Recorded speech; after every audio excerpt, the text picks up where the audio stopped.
자, 오늘 이제 씨 뿌리는 비유입니다. 우리 예수님의 비유 중에서도 가장 유명한 비유 중에 하나가 씨 뿌리는 비유입니다. 예수님은 비유로 설교를 많이 하셨습니다. 복음서를 보면 예수님의 설교는 대부분 비유입니다. 비유. 오늘도 이제 3절부터 34절까지 비유, 이 씨 뿌리는 비유가 유명하고 또 이 얘기에 풍성한 내용들이 많이 담겨 있습니다. 그래서 길어요. 짧지가 않습니다. 그래서 이것을 한 주에 다 다루기는 힘들고 한 몇 주에 걸쳐서 지금 좀 말씀을 나누려고 하는데요.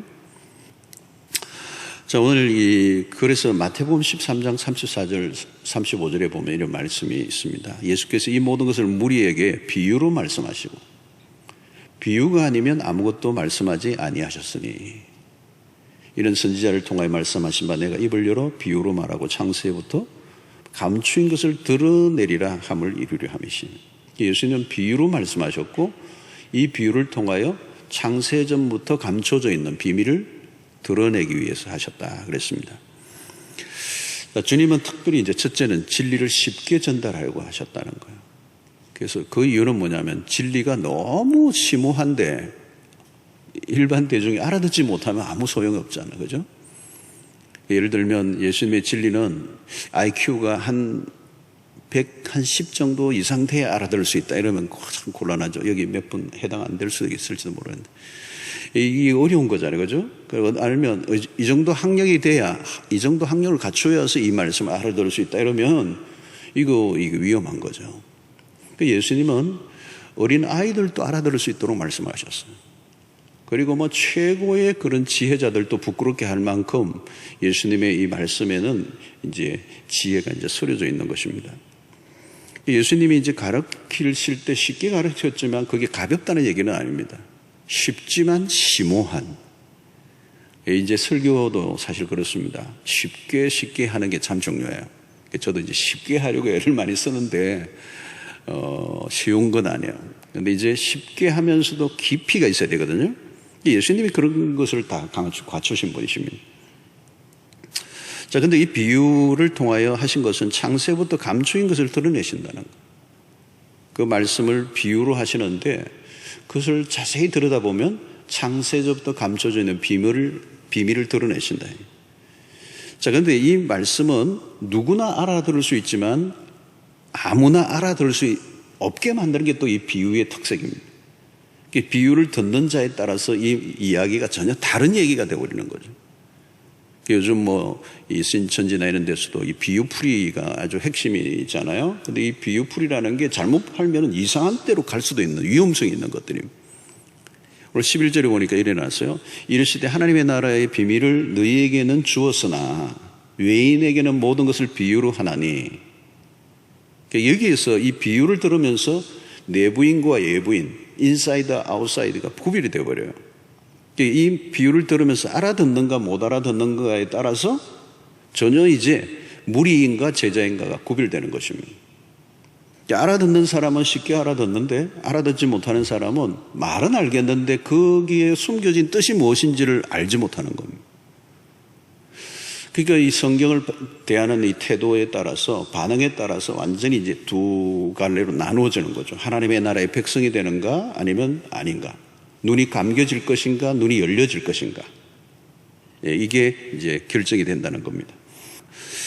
자, 주님은 비유를 통해서 무엇을 가르치고 계십니까? 그 핵심은 11절에 있습니다. 이르시되 하나님의 나라의 비밀을 너에게 주었으니 너에게는 주었으나 외에게는 모든 것을 비유로 하나니. 여기 보니까 하나님의 나라의 비밀이에요. 예수님의 그 주된 설교의 핵심은 언제나 하나님의 나라입니다. 하나님의 나라. 그리고 마가복음의 매우 중요한 주제도 뭔가 하면 하나님의 나라입니다. 제가 1장부터 앞으로 이제 16장까지 마가복음을 계속 설교하는데 우리가 계속 놓치지 말아야 될 핵심적인 주제가 뭐냐면 하나님의 나라입니다. 하나님의 나라라고 하는 이 주제를 가지고 제가 계속 끌고 갈 겁니다. 그게 이제 그것이 마가복음에서 말씀하려고 하는 것이기 때문에 그래요. 내가 이제 여러 가지 부분에 중요한 교훈들이 많이 있지만 큰 이 하나님의 나라라고 하는 큰 그림 속에서 그 이야기들이 다 퍼즐처럼 이렇게 맞춰져서 완성되는 겁니다. 자, 이 하나님의 나라, 주님의 말씀의 초점은 이 땅에 있는 게 아니라 보이지 않는, 사실 하나님의 나라는 지금 눈으로는, 육안으로는 보이지 않는 거예요. 그러나 실제 하는 나라고, 우리가 보이는 이 세상의 나라는 실제 하는 것 같지만 사실은 그림자와 같은 것입니다. 지금 그것을 우리가 눈을 뜨게 해주는 거죠. 눈에 지금 보이는 이 나라는 실제 하는 나라 같지만 사실은 언젠가 없어져 버릴 나라예요. 그리고 불안정한 나라고 온전하지 못하는 나라예요. 그래서 예수님이 우리에게 주기도문을 가르쳐 주실 때 나라가 임하시옵시며, 하나님의 나라가 임하시기를 우리가 기도하는 이유는 뭡니까? 이 땅이 완전하지 않다는 겁니다. 역사가 세상이 문명이 발달하면 역사가 진보하는 것 같지만 역사는 진보되지 않고요. 오히려 옛날보다 못한 것들이 더 많아졌어요. 그러니까 우리는 이 세상의 나라를 바라보면서 절망하죠. 그래서 세상의 사람들은 이 세상의 나라를 보며 절망하면 갈 곳이 없습니다. 그런데 오늘 우리에게 하나님의 나라예요. 그 나라는 완성된 나라고, 그 나라는 이미 시작이 됐다. 그리스도가 오심으로 이미 시작이 됐고, 그 나라가 점점 확장되어 가고 있다는 것을 예수님은 비유를 통하여 제자들에게 보여주시는 거죠. 그러니까 그 나라가 지금은 감춰져 있다는 거예요. 이 감춰져 있는 그 나라의 비밀을 제자들에게 알려주시고, 이제 이 세상의 한가운데서 막 그냥 혼란스러워하지 말고 이 거대한 하나님의 나라, 완성될 하나님의 나라를 바라보고 그것을 기대하라는 거예요. 그래서 지난주 우리가 살펴보았던 것처럼 예수님이 가시는 관점이 뭡니까? 누가 나의 어머니요, 누가 나의 누이고, 누가 나의 형제냐? 이 주님의 비유를 알아듣는 자, 하나님의 말씀을 알아듣고 하나님의 나라를 이해한 자가 하나님의 나라의 가족이 되는 거예요. 아무리 같이 살아도 이 하나님의 나라의 비밀을 알지 못하면 외부인, 아웃사이드, 하나님의 나라의 바깥에서 있는 존재들이고 이 세상에 눈에 보이는 것에 혈육에 연관되어서 그 속에 살아갈 뿐이지 그게 끝나면 다 끝나는 인생이라는 거죠. 자, 오늘 3절부터 이 비유의 시작이 나옵니다. 어떻게 시작이 되죠? 예수님의 비유 설교에 들어라! 부터 시작이 돼요. 들어라! 씨를 뿌리는 자가 뿌리러 나가서 그렇게 얘기해요. 예수님의 이 말씀이 이제 설교가 이렇게 시작되는 거예요. 예수님이 설교를 하시는데 딱 설교 이렇게 들어라! 딱 이렇게. 그러면서 뭘 들을까 하는데 씨를 뿌리는 자가 뿌리러 나가서, 그것은 그 당시에 농사를 짓는 사람들이 너무도 쉽게 이해할 수 있는 테마를 가지고 와서 씨를 뿌리는 자가 뿌리러 나갔는데 딱 이렇게 설교를 시작하신 거예요. 자, 씨는 무엇을 말합니까? 그러면 이 씨를 뿌리는데 씨는 하나님의 말씀이죠. 말씀. 여러분, 씨는 뭘까요? 씨는 생명을 얘기하는 거예요. 그죠? 생명. 예. 우리가 옥수수를 먹을 때도 보면 그 하나하나의 생명이, 그걸 잘 말려서 심으면 이게 막 옥수수가 막 수도 없이 자라요. 그래서 이 씨를 말씀으로 비유하는 것은 말씀의 생명력을 강조하는 것입니다. 말씀을 전하는 일은 씨를 뿌리는 일과 같아. 그래서 여러분, 말씀을 전파한다는 이 전파한다는 이 말의 뜻이 뿌린다라고 하는 말이에요. 뿌린다. 그래서 제가 오늘도 지금 설교를 하는 이 행위는 뿌리는 행위와 같아요. 말씀을 뿌리는 겁니다. 농부들이 씨앗을 뿌릴 때는 기대감을 가지죠. 이것이 자라서 열매를 맺는, 결실게 되는 걸 기대하는 것이 있는 것이죠. 왜냐하면 그 씨앗에 생명이 있기 때문에. 그래서 말씀을 뿌려질 때, 말씀을 뿌릴 때 이 설교자들이 가지는 감격과 기대감이 있는 겁니다. 항상 설교자가 설교를 준비하고 말씀을 선포할 때마다 가지는 기대감이 있어요. 이 말씀이 설교자 자신에게는 아무것도 없지만 이 말씀의 능력이기 때문에 이 말씀을 받는 사람에게 받아들이면 이 말씀이 무궁한 상상을 초월하는 가공할 만한 일들이 일어나기 때문에. 자, 오늘 이 본문의 말씀은 이제 씨와 함께 먹어요. 씨보다도 더 여기서 오늘 본문의 비유에서 강조하는 건 밭에 대한 비유입니다. 씨는 틀림없는 거고, 이거는 능력이 있고 생명력이 있고 구원의 역사가 일어나는 건데, 문제는 받아들이는 밭의 문제라는 거죠. 이 밭은 그 말씀을 받아들이는 마음, 사람의 마음, 다르게 표현하면 그 사람을 의미하는 겁니다. 그 사람의 마음의 태도. 말씀을 다 같이 듣고 있지만 다르게 반응을 하는 겁니다. 똑같이 앉아있는데 똑같은 말씀을 들었는데 전혀 다른 반응이 일어난다는 거예요.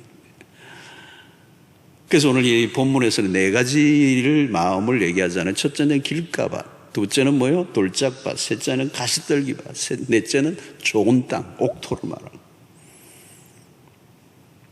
자, 밭의 종류는 듣는 태도를 말하는 거예요. 3절에 들으라, 9절에서 또 이르시되 들을 귀 있는 자는 들으라 하시니, 여기 듣는다라고는 동사가 4장에 13번이나 나옵니다. 뭘 강조하는 걸까요? 듣는 것, 듣는 것. 하나님의 말씀을 들을 때 어떻게 듣느냐. 성도 여러분, 신앙은요, 신앙생활에 가장 중요한 것 중에 하나가 뭐냐면 잘 듣는 것입니다. 안 듣고 믿음이 생길 수가 없어요. 믿음이 생기는 것은 들을 때 일어나는 거예요. 그래서 로마서 10장 17절에 그러므로 믿음은 들음에서 나며 들음은 그리스도의 말씀으로 말미암았느니라. 들어야 믿음이 생기고 들어야 신앙이 자랍니다. 신앙생활은 듣는 거예요. 듣는데 어떻게 듣느냐는 거죠. 귀를 다 가졌는데 그 귀가 듣는 귀냐는 거예요. 들을 귀 있는 자를 들을지어다. 귀는 다 갖고 있어요. 그런데 여기서 말하는 귀는 무슨 귀를 말하는 것입니까? 마음의 귀를 말하는 거죠. 씨앗은 말씀이라면 밭은 마음이 있잖아요. 길가에 밭은 뭡니까? 반질반질한 거예요. 사람들이 많이 걸어다녀가지고 딱딱하게 굳어있는, 요즘으로 치면 콘크리트 바닥과 같은 거예요. 콘크리트 바닥에 물이 들어갑니까? 안 들어가지. 그래서 여기 보니까 뿌릴새 들어는 길가에 떨어짐에 새들이 와서 먹어버렸고, 길가에 떨어짐에 새들이 와서 먹어버렸다. 자, 여러분, 이 길가밭 딱딱한, 그죠? 반질반질해서 딱딱하게 굳어있는 땅. 이걸 마음으로 치면 뭘 얘기할까요? 완악하다는 거. 완악하다. 여러분, 완악하면 생각나는 한 사람이 누구예요? 애굽의 바로왕입니다. 10가지 재앙, 그 하나하나 재앙이 무슨 재앙들이. 근데 그 재앙이 쏟아지는데 그냥 하나님의 말씀이 들어가지, 돌아서면 마음이 강팍해지는. 재앙이 그렇게 휘몰아치는데도 마음이 굳어져서 그 말씀을 받아들이지 않는 것. 그 재앙이 더 쏟아진 것이죠. 그러니까 완악함이라는 것은 심판 아래에 있는 마음이에요. 그래서 2장과 3장까지 우리가 살펴보면서 이미 보아 알 수가 있어요. 예수님의 역사를 바라보면서 미친 귀신 들린 자라고 얘기하는 것은 뭐예요? 그들은 이미 마음이 완악해져 있으니까 보아도 들어도 아무런 깨달음이 없는 거예요. 그래서 12절에 이렇게 얘기하잖아요. 이는 그들로 보기는 보아도 알지 못하며 듣기는 들어도 깨닫지 못하며 돌이켜 죄사함을 얻지 못하게 하려 함이라 하시고 그랬어요. 이게 완악하다는 말은 거칠다, 난폭하다 그런 말이 아니고요, 진리를 거부하는 마음입니다. 길가밭과 같은 사람은 누구를 가리키고 그 시대의 서기관과 바리새인들입니다. 그들은 예수님의 말씀을 전혀 들으려고 하지 않아요. 들을 마음 자체가 없어요. 그 말씀을 들으면 오히려 막 거부하고 시비를 거는 거죠. 그들은 예수님에 대한 편견을 갖고 있었습니다. 편견이 여러분 무섭습니다. 자기들이 알고 있는 어떤 관점을 가지고 그 지식을 절대화시키며 예수님을 판단하는 이 그릇된 태도. 여러분, 요즘도 마찬가지. 설교자에 대한 어떤 편견이 생기면요, 설교 자체가 안 들어오잖아요. 그죠?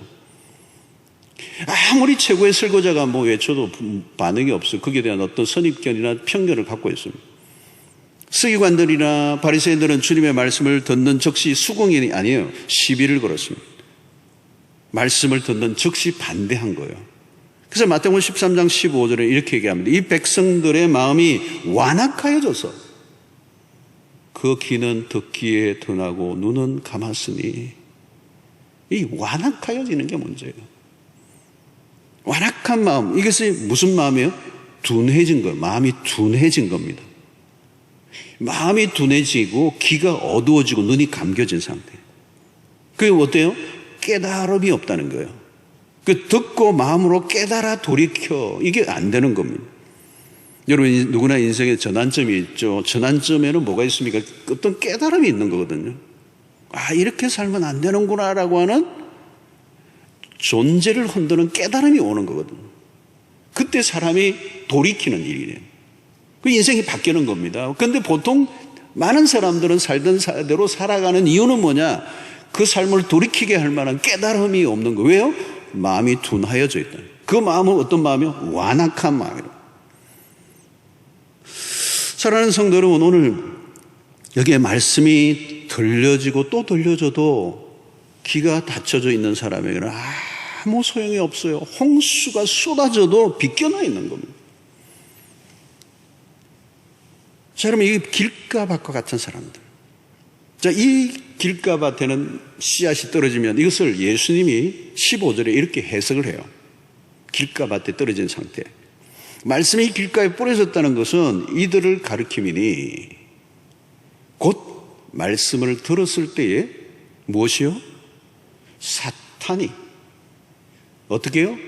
즉시 와서 그들에게 뿌려진 말씀을 빼앗는 것이요 그랬어요. 여기 줄을 끊어오셔야 돼요, 여러분. 말씀을 들었을 때에 듣고 있는 겁니다. 안 들은 게 아니에요. 교회에 왔어요. 근데 듣고 있어요. 근데 어때요? 사탄이 즉시 왔어. 그들에게 뿌려진 말씀을 빼앗는다는 거예요. 여러분, 사탄이 뭘 합니까? 사탄이 즉시로 와서 뿌려진 말씀을 빼앗아가 버린다. 여기 즉시로 와서 이게 줄 거야 돼요. 사탄에 매우 신속합니다. 무엇에? 말씀이 그 사람의 심령에 뿌리를 내리지 못하도록. 말씀이 잠시도 그 사람에게 머물러 있지 못하도록. 여러분, 왜 이렇게 사탄이 할까요? 사탄은 말씀의 위력을 알고 있어요. 말씀이 얼마나 위력이 있는가를 알기 때문에 말씀이 그 사람의 심령에 들어가 스며들지 못하도록, 스며들면, 말씀이 들어가 버리면 말씀의 역사가 일어나면 사단이 감당을 할 수 없어요. 그러니까 말씀이 들어가기 전에 이 사탄은 말씀의 약탈자예요. 원천 봉쇄를 해버리는 거죠. 그래서 여러분, 말씀을 듣고 있는 시간이 사탄이 지금 같이 활동하고 있습니다. 우리만 온 게 아니라 마귀도 와 있어요, 여기. 말씀을 듣는 가운데 지금 마귀가 같이 활동하고 있는 거예요. 어떻게 해요? 성도들로 하여금 말씀이 마음에 들어가지 못하도록. 여러분, 말씀에 대한 경청을 하려고 하면 집중력이 있어야 합니다. 말씀을 들을 때 긴장도가 높습니다. 말씀을 듣는 행위는 매우 고도의 일입니다.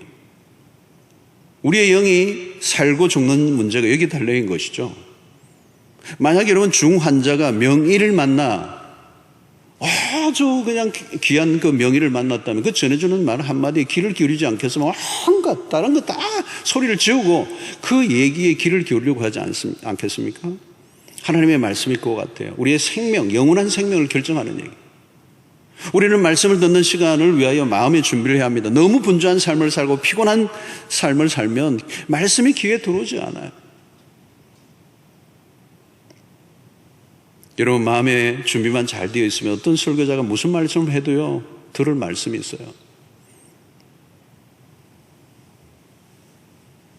오늘 길가밭은 주로 이런 자기의 생각에 꽉 차 있는 상태의 사람들, 하나님의 말씀이 아닌 다른 것들로 꽉 채워져 있는 사람들, 말씀이 들어갈 공간이 없는 거예요. 자기의 이론과 고집으로 꽉 차 있는 사람들, 자기의 논리만 늘어놓는 사람들,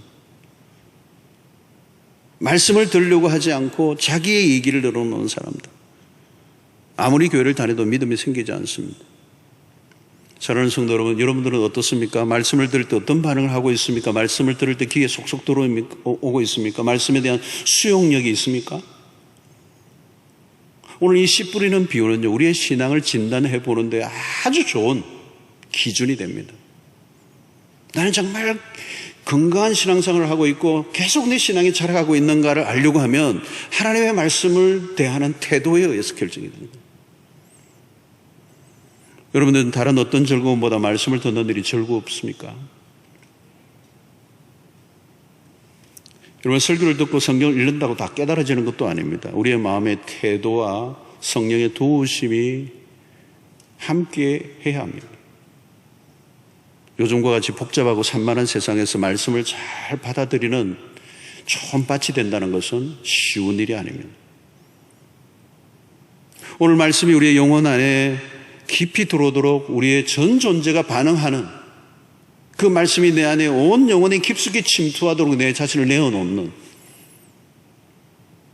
이런 말씀이 우리 안에 깊이 들어올 때 우리 안에 치유가 일어나고 변화가 일어나고 영적인 성장이 일어나고 막 그냥 견고했던 우리의 그 자아들이 막 깨떨어지는 일들이 이 말씀을 통하여 일어나는 것입니다. 오늘 말씀을 잘 받는 사람이 좋은 신자고요. 또 그 영혼이 살아있는 영혼이 될 수 있는 것입니다. 말씀의 생명력을 늘 경험하고 살아가는 것처럼 복된 인생은 없습니다.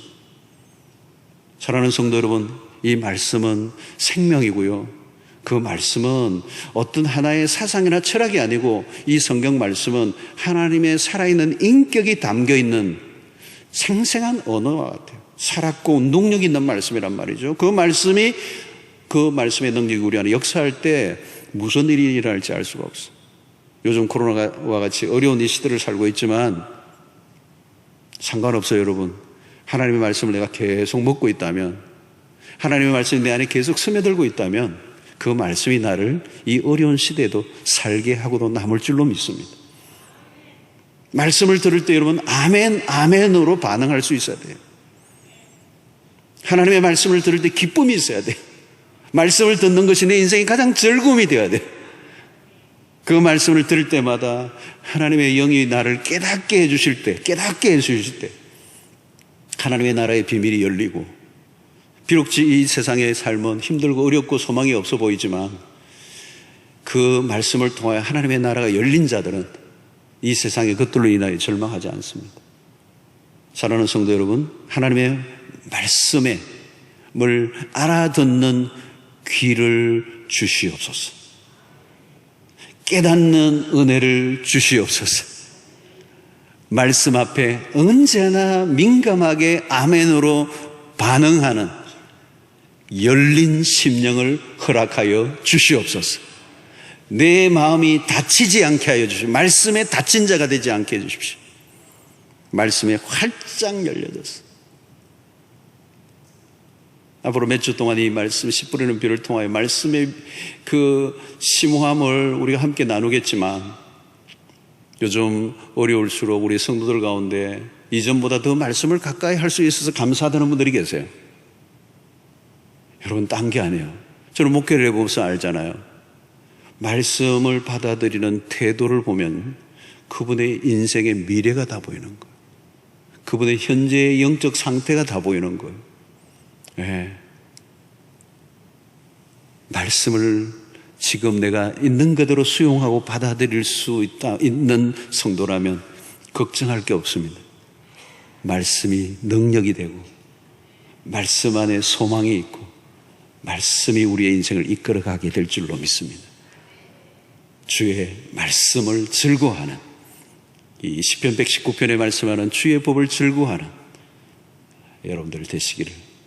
그래서 자다가도 떡이 나오는 게 아니라 자다가도 말씀을 들으면 뿔떡 일어나는, 두 종류의 여러분 우리 성도들은 말씀의 귀가 열린 성도, 그 말씀이 아직 닫혀있는 성도, 이 두 중에 하나예요. 여기서 하나님의 나라가 갈라지는 것입니다. 말씀의 귀가 활짝 열려지는 은혜가 있게 되기를 축원합니다.